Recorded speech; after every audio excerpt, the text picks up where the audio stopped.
Yonde nzambalo Nzamba finanga Kolo Yesu nzambalo le Yonde nzambalo la Mukalengo la sonye Amina Bamokili bandima na zana nzambe Amina nzambalo le Yonde nzambalo Nzamba finanga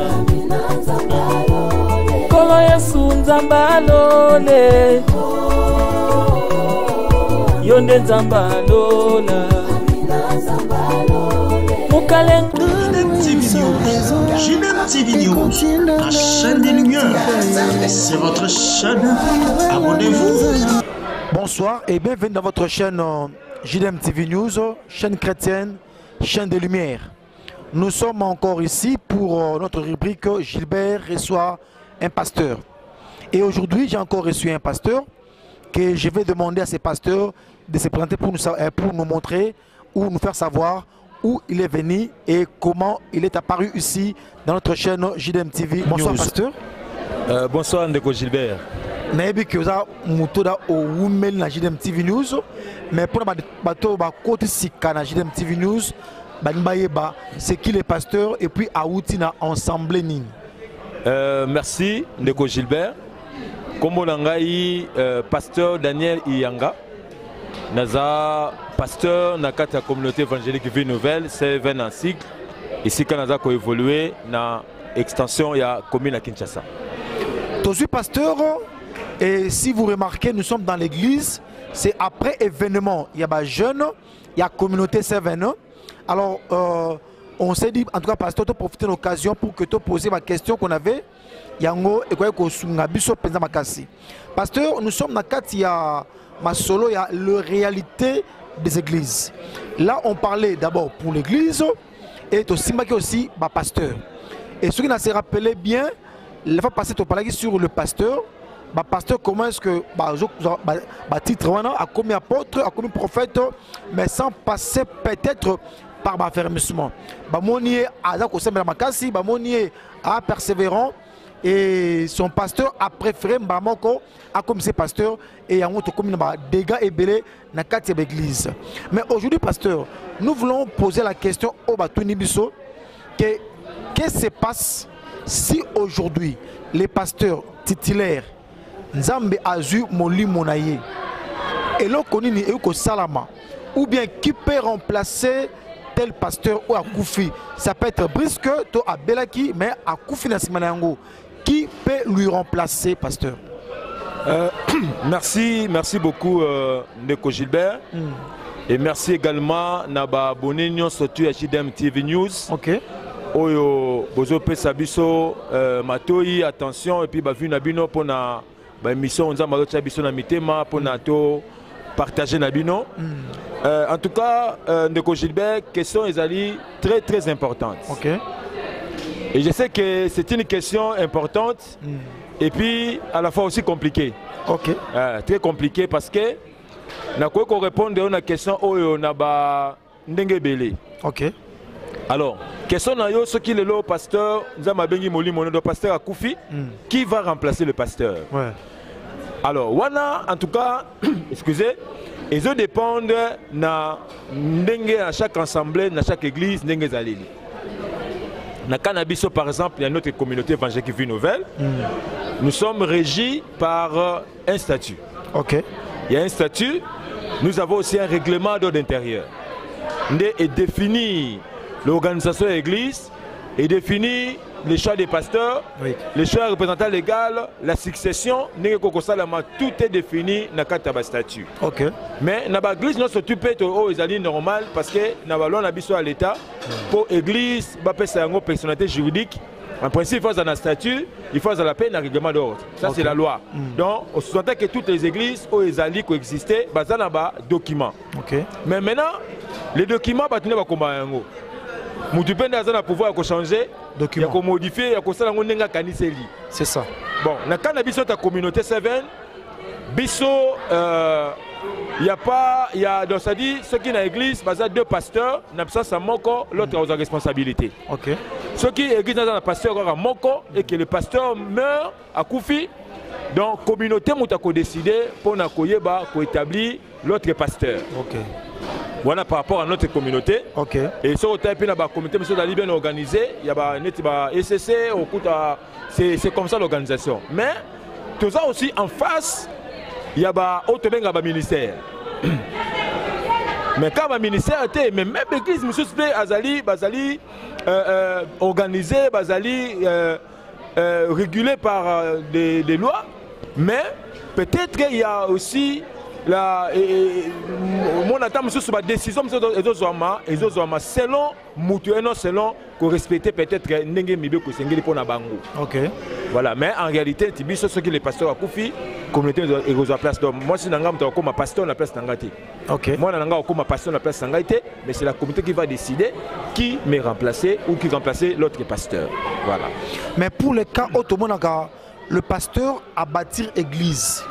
Après qu'on bâtit l'église, il n'est pas une communauté. Mais à bâtir l'église avec sa femme, les enfants, Nassima a commis lobby na ancien, na diacre, mais na nenge ba yebeli. Après le pasteur, c'est sa femme. Après le pasteur, c'est sa femme. Et après sa femme, c'est ancien, diacre et ainsi de suite. Maintenant, le pasteur a coupé brusquement, il est parti. Est-ce que c'est sa femme qui va remplacer? Parce que non, après le pasteur, moi c'est naïe. Tout ancien, il y a place, il y a pasteur. Bon, donc je vais la question, ils dépendent de l'organisation de l'église. Ok. Ceux qui par exemple étant le pasteur à l'église, parce que moi ça rend souvent des lignes. Au moins pasteur a eu vision à Banda Moussala. La bengi Ndeko Gilbert, la bengi Oyo, tout ça tout sangana. Tam sur ce moment là, la femme a impliqué. Voilà.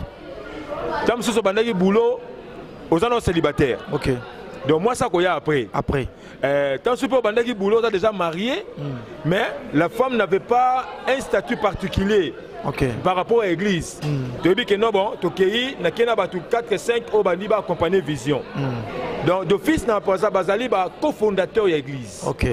Au moins, peut-être, souvent dans le début, on peut savoir moins espoir, moi, savoir que non, bon, tu travailles, tu as Bunda, Moussale Mata, Moussale Keneliboso. Tu es ensemble. Bon, Naninga Makamako, tu es pour. Mais Moussale Mata, Moussale Nzambe. Oui. Quand on a ça, ça va bien. On est bien.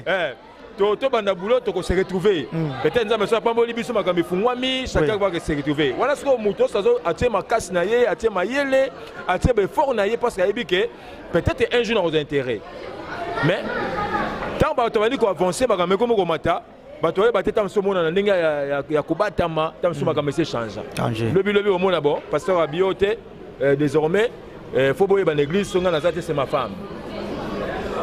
Là maintenant ça devient compliqué. Il y a un moment où il y a source de problème ébélé dans Mangomba ébélé. On a un problème parce que tu vas travailler avec une certaine vision, un espoir mais là imposer une autre façon de faire les choses, c'est compliqué.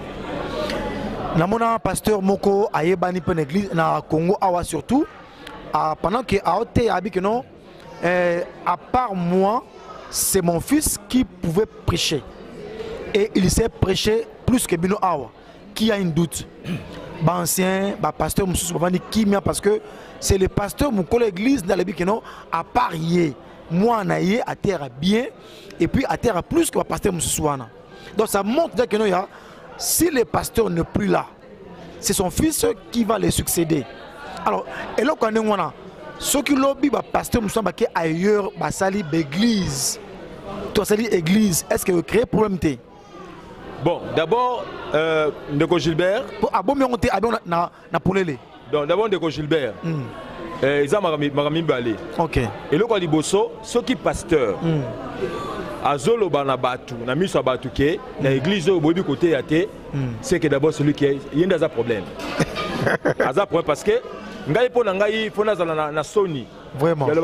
Parce que c'est que je ne fais aucun travail sur mes collaborateurs. Parce que papa Gilbert il n'y a pas quelqu'un qui est indispensable. Il n'y a pas un expert, il n'y a pas un spécialiste. On se complète. On se complète. Ok. C'est-à-dire, si le pasteur a un bon leader, il doit avoir des successeurs. Donc, tout le monde Ndeko Gilbert et pas un pasteur naïe. Voilà. Ah, on est pasteur, papa Gilbert, ancien Gilbert, ça le coup, le pasteur, on a vu vraiment. Donc là, c'est là, le pasteur, leader, a investi spirituellement sur ses collaborateurs. Oui. Oui. Alors, ceux qui, les pasteurs, arrivent à dire de telles choses, faire de telles déclarations, à se réjouir parce que c'est lui qui est problème. Donc, c'est qu'elle a un problème, il y a leadership. Il y a Liboso. Il y a Mibale, ils ont une façon aussi à décourager Batou. Bocha Moutemate. Bocha Moutemate. Moi, je suis allé. So, mais qui donc? Et ça, le coup là, n'a pas le bon papa, ceux qui a des fois, il arrive à la bande quoi. Oui. Bala basenge le romo boui. Mais papa, ça n'a pas monté au pesa bango. To, ça disponible au pesa bango. A créé le incident. Tu m'as quel le mot? Grimace, tout ça pour être découragé. Mais non, vous attaquez dans le caméra. C'est tout ce que dans ce moment-là. À ça qui m'a faut pas mon classe, tout ça. À ce qui pour ça ne papa bande qu'on s'attend dans côté. À des mains maman. Tu n'as pas même pas de demander quelque chose parce que tu n'as pas fait de bons résultats à l'école. Mais papa ça n'a rien ou bien beaucoup fait ça moi ni le coup. Mais à battre la semaine non. JDM TV News, votre chaîne de lumière, chaîne chrétienne. Nous sommes dans votre rubrique Gilbert reçoit un pasteur. Et tu as mis pasteur Daniel Yanga Otto. Tout le temps, il ne manque pas ici dans votre chaîne. Mais pasteur, phénomène comme pasteur Oteya. Mais anciens, diacres, ils sont là. Terre un peu bien. Mais pasteur Tema Ateyaka a l'ingité. Bon, je ne sais pas ce terme approprié. Mais pasteur Aoukunda ancien. Ancien na Mupanzi a terre rappelle très bien. Sous ma terre, ma bandi, mais en tout cas, ancien terre. Ce qui dit répartir bien, en tout cas, a terre makasi. Mais pasteur a fait sa bangote opportunité. Il y a pas les grands chers, il y a des séminaires, des conventions et autres. C'est lui-même qui passe tout le temps. Et lobby, ancien, to diacre, à mon avis, a peine à l'eau en Zambie, mais étouffé. Abimi a créé son église. Le frère Wana, ancien Wana, diacre Wana, est-ce qu'il a mal agi? To a sali eloko moko pour n'avoir étouffé donc il a. Bon, Ndeko Gilbert, oui. Ce qui est vrai et sûr, c'est que on ne peut pas faire église par humeur. Ok. Ou bien pour nous être déçus. Mais donnez un coup fort. Bon, Ndeko Gilbert, oui. Question dans et tout ni.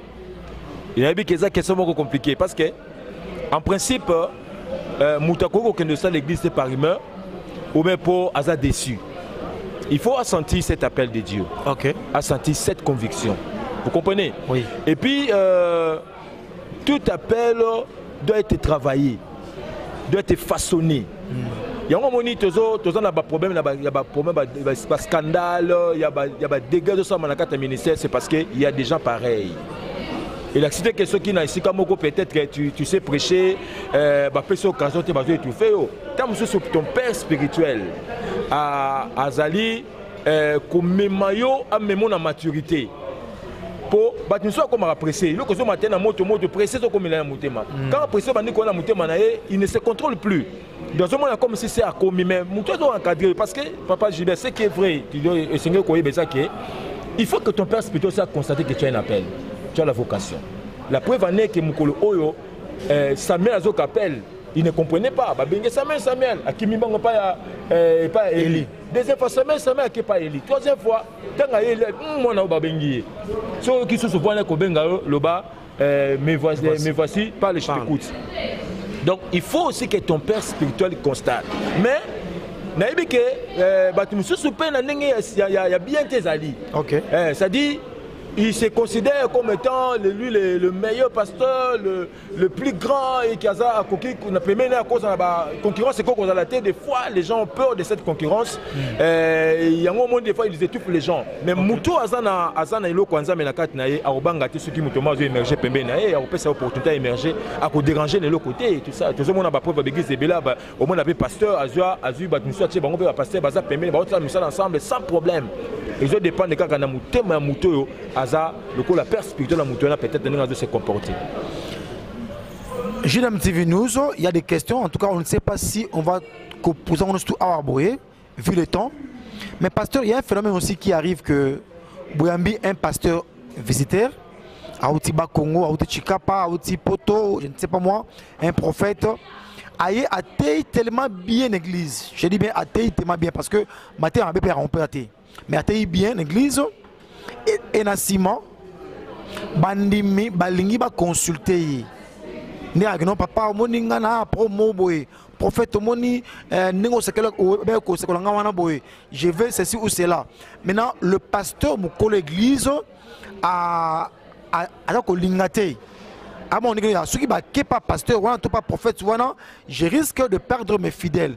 Et elle m'a la moto ma pratique. Bon, le problème est ali na expression bimisi. J'ai aimé cette expression, c'est ça ce que les gens se disent souvent. Bandimi langa. Bandimi langa. Papa Gilbert bandimi bazarabi sauté. Bandimi bazaka nzambe. Nzambe. Le lolo ko se retrouver sous tes pieds. OK. Nazo profiter na lipamboli na yo. Mais tam so ka tremplin au nzamba saleli pour ngana na kola na ba makamazame malamu. Mais tam susu père spirituel nga aza ailleurs. Tout le monde continuer travail aza ailleurs. Voilà. La preuve en est que tout le monde la Bible. C'est Moïse qui a fait sortir les enfants d'Israël de l'Égypte. OK. Mais c'est pas Moïse qui a fait entrer les enfants d'Israël dans la Canaan. Moïse a abandonné un travail, a souki koto moko boye. Ça continue. Josué a zui musala na kotanzela a même oti na suka. Donc muto alobaka d'abord que bandimi o bazayanga quelque part c'est pas un bon langage parce que les âmes appartiennent à Dieu.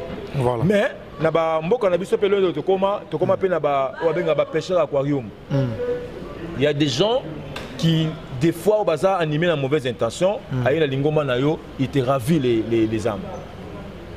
On les âmes.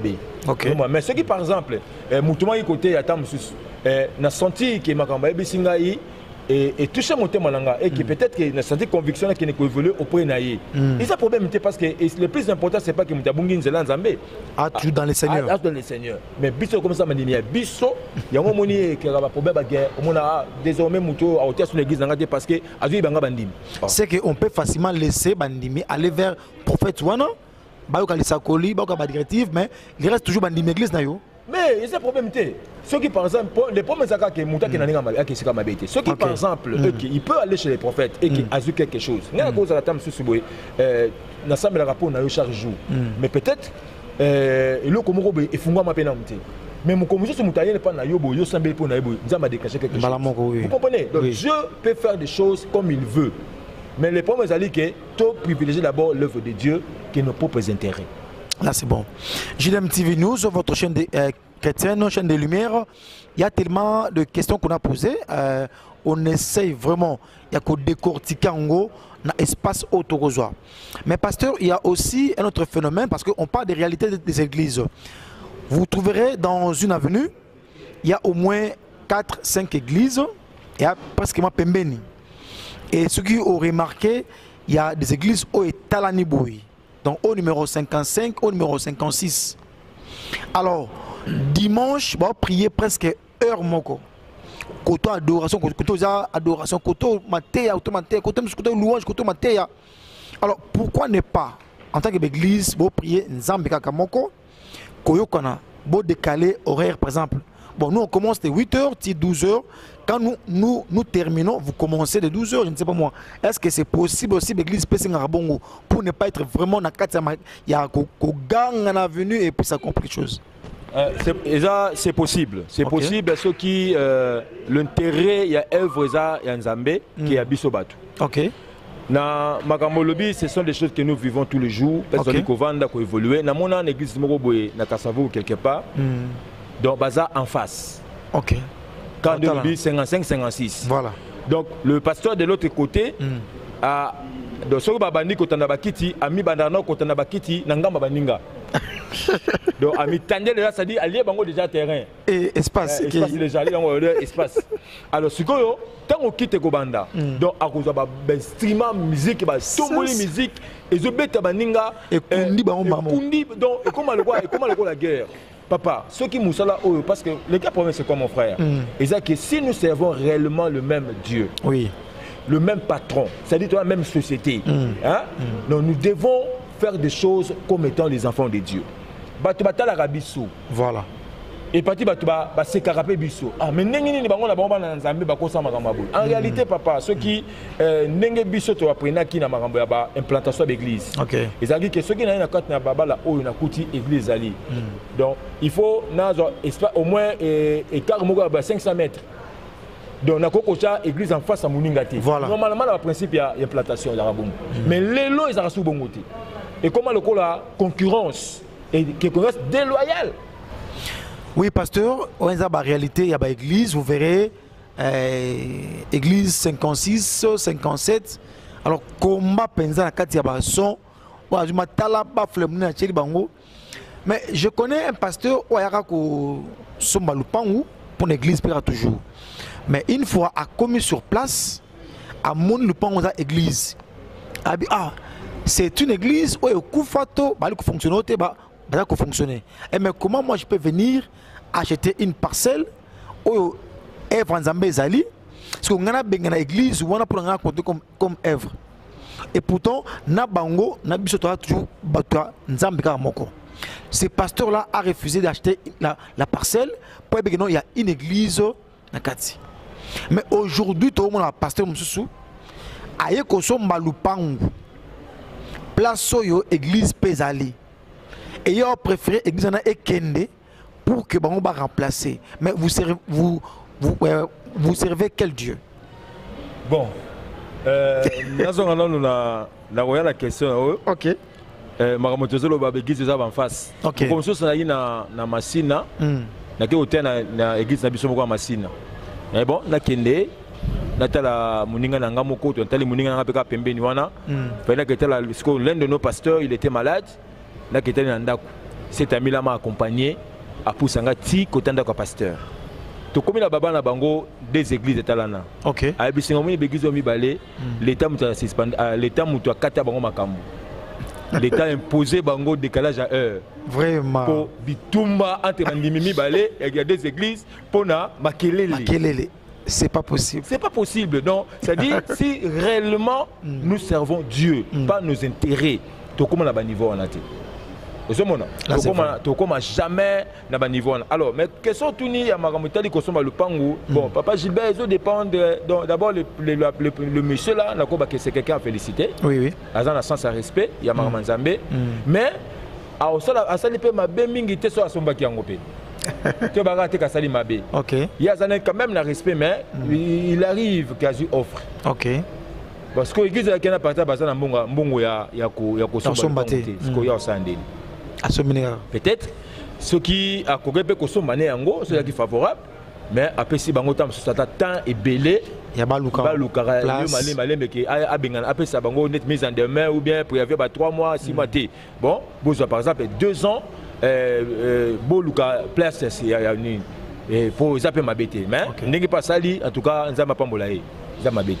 Maintenant pasteur pour notre chiter parce que le temps nous presse. Kosomba église, kosomba lupangu église, pasteur asombi lupangu église, na ye mokote, bandimi ba cotiser mbongo, terme cotiser bien parce que esungaka. Bandimi ba cotiser mbongo, y'a na 2000, y'a na 3000, mbongo ti pote tangola et ye ba sombi lupangu pour l'église. Et na lupangu wana pasteur a tie kombo na ye, na sima kombo ya moi na ye, moi j'aime ma pasteur parce que sans bango ba pasteur ça ba dérapage moi mingi baza wana pour ba sunga ba pasteur ba ça bango que notre là comment le chemin en tout cas ma pasteur na pesino longonia mingi. Alors ma pasteur na sima bana pasteur na simande ba ancien ba décret ba ye le jour où le pasteur meurt le pango revient l'église kaka to le pango revient na famille à pasteur. Bon, je vais répondre à notre cannabiso, communauté. Biso doit une communauté. De ceux qui les lots te sont mis le pan.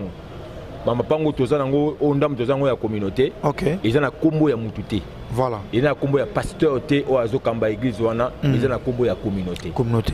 Les jours pasteur même ata kufité. Albi bon, ngai mission na kata communauté na biso esili na kende na bâtir ailleurs.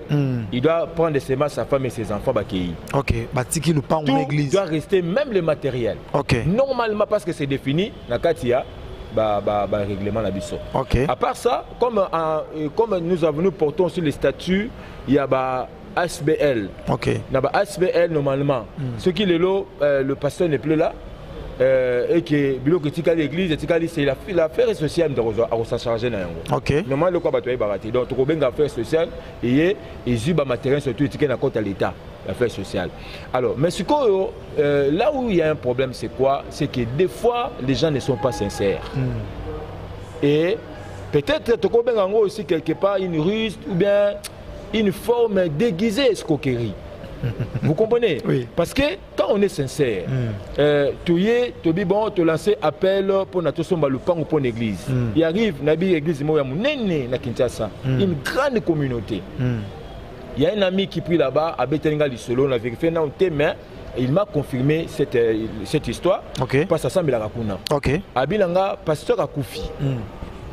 Le pasteur Akoufi, du vivant un pasteur. Église a dit na bandimasoma mama pangu, muso appelle ça donne le pangu, basali l'école, basali centre hospitalier, tout ça. Et le jour où on passait à Koufi, après, on découvre que des documents étaient au nom, il y a pasteur dans la famille. Wow. Maintenant, moi, ce pasteur a s'accaparé dans ma caméra surtout. Les offrandes, mon église, contre église, mon église, qui nous dépend. Même si on a minute, ma caméra est en justice. Pour qui constituer dans le sens que tout soit l'amiable. Ce sont des choses que les bandimi va contribuer pour na kosomba yango cotiser coûte les mots yango na cotiser pour na kosomba yango mais ils ont compte comme maman pasteur a beau concéder baké na justice, ça c'est un problème. Donc quand nous faisons appel tous à la moins sincère oui bisi batu que le pango to sombi na tena kombo nanga. Ok. Si on a zate, ma femme. Bah il déjà. On doit être sincère, non? Parce que les arbres, tu vas comme ça là-bas, tu vas pas se rappeler à l'illumination pasteur. Il donne pour Dieu. Voilà. Babi que le pango est comme ça l'école est content que ça bana va kozunga papa boy. Donc chacun donne ça par rapport à l'œuvre de Dieu. Alors le bamba mo va que non, ils a naché comme on ngai. Comme ça autant que ça banimi. Mais yo au niveau de ce mi pour Nzambe ba tu as cotisé au kenasima yo sali makam susu même na mi sans Nzambe za malhonnêteté. JDM TV News, votre chaîne de lumière, chaîne chrétienne. Nous sommes presque à la fin. Il y a émission, pasteur. On a parlé sur les réalités des églises. Tu parlais sur ma pasteur, tu parlais sur ma pasteur parce qu'on les aime beaucoup. Et nous voulons aussi que nous aussi malam pour que paître bien le troupeau. Il y a Nzambe. Pasteur, un mot de la fin, Zali? Bon, mot de la fin, Ezali de Gilbert. En tout cas, merci pour la opportunité de sanga tu vois il y a quoi partager parole c'est pas que tu yebi ko les kabatunion so mais nous partageons quand même une petite espace dans Nzambe où tozolo bango te pona ko s'attaquer na mutu toza contre mutu te mais pour te clarifier les choses et puis te édifier les enfants de Dieu. Et concernant les alika na nous auto lobby te privilégier l'œuvre de Dieu que nos intérêts personnels. Surtout privilégier l'œuvre de Dieu. Et tu as moins de problèmes, tu as moins de soucis. Ce que Simbi n'a pas été, mon conseil, c'est que mon frère a dit à Longwa. Il a dit à l'église, madame, non, même à ton voiture, même au le pango. Sache que tu avais acheté ça pour l'église, donc ça doit rester. Et c'est une façon de respecter Dieu. Et puis, tu as baraté de Gilbert, tu as des dégâts. Ça, c'est à Longwe, tu as bloqué en Zambie, et même avant toujours malédiction. Voilà, donc merci beaucoup. Nanga n'a pas sambote na Yomoko pour l'opportunité au Pessinga. Merci beaucoup et notre caméraman Willy. Merci. Oui. Oyo azosala musala kitoko et puis abonné nous surtout à JDM TV News et sika bozali Nzambe akanisa bino pe ay bakopambola bino mingi koleka. Merci. JDM TV News, nous saluons bandeko nyonso na Paris, na Canada, na Afrique du Sud. Bandeko News en tout cas Nzambe apambola biso na yebi que tout le règle comme il y a affermissement autour pesa. Et toujours en cours, on verra. Il nous faut des matériels et puis un espace beaucoup bien et on ne manquera pas. Et tout ça va faire un Zambé, à la prochaine, au revoir et bye. JDM TV News, la chaîne des lumières, votre chaîne, notre chaîne. Balobi, restez branchés, scotchés. Nakati la chaîne Nabino. Awa présentement na Congo Kinshasa, JDM TV News. Nous avons des émissions comme Gilbert et Soin Pasteur. Nous avons des émissions Instant d'espoir. Nous avons des émissions Les chrétiens et la musique. Balobi Awa, il y a des prédications, exhortations. Nous sommes là pour exhorter, pour éclairer. Balobi Tikala Wana Zala branché ko Zapete. Boka télécommande Landa JDM TV News Tikala Awa. Yebisan de Kwaza Pembe Nayo à s'abonner. Yom to s'abonner te. Abonne-toi massivement et nous sommes la chaîne chrétienne, la chaîne des lumières. Restez là, abonnez-vous massivement et vous ne serez pas déçus. Francine Chala sur JDM TV News officiel. Fidèles téléspectateurs de JDM TV News, abonnez-vous massivement sur votre chaîne et vous ne serez jamais déçus. Car la Bible dit, le ténèbre ne régneront pas toujours sur la lumière. Et JDM TV, c'est un canal pour apporter de la lumière et pour l'édification du corps du Christ. Donc abonnez-vous massivement, appelle ton voisin, ta voisine et abonne-toi car ici il y a de meilleures choses à venir. Et bien sûr nous recevons pour vous des pasteurs, des serviteurs de Dieu et nous recevons aussi de chantres. Et dans JDM TV News, vous avez de la lumière sur toute l'actualité chrétienne. Restez scotchés, restez branchés sur votre chaîne, mais surtout, ne manquez pas d'inviter vos amis et à s'abonner sur JDM TV News, la chaîne de la... Salut, j'espère que vous allez bien. Donc là, je viens de vous parler de la chaîne JDM TV. C'est une nouvelle chaîne. Donc, et je vous demande de vous abonner au max. Donc, vous ne serez pas déçus. C'est la chaîne de votre soeur. Donc, vous s'abonnez massivement. Donc, vous n'allez jamais déçu. Vous écoutez la émission bien, la publicité, le divertissement. Donc, mieux surtout à madame. Et vous avez la chaîne. Donc, c'est une nouvelle chaîne, comme je disais tout à l'heure. Donc, vous s'abonnez, et pour ça, la mission bien, et pour ça, la vidéo bien. Na kati ya YouTube JDM TV News kuna bako talisa yo qu'est-ce que tu as fait et qu'est-ce que tu fais et surtout qu'est-ce que tu peux faire à l'avenir. Kuna il y a des prédications, il y a des témoignages, il y a de musique, il y a tellement beaucoup de choses aider et puis demain tu vas partir où? Et on t'a invité pour s'abonner massivement.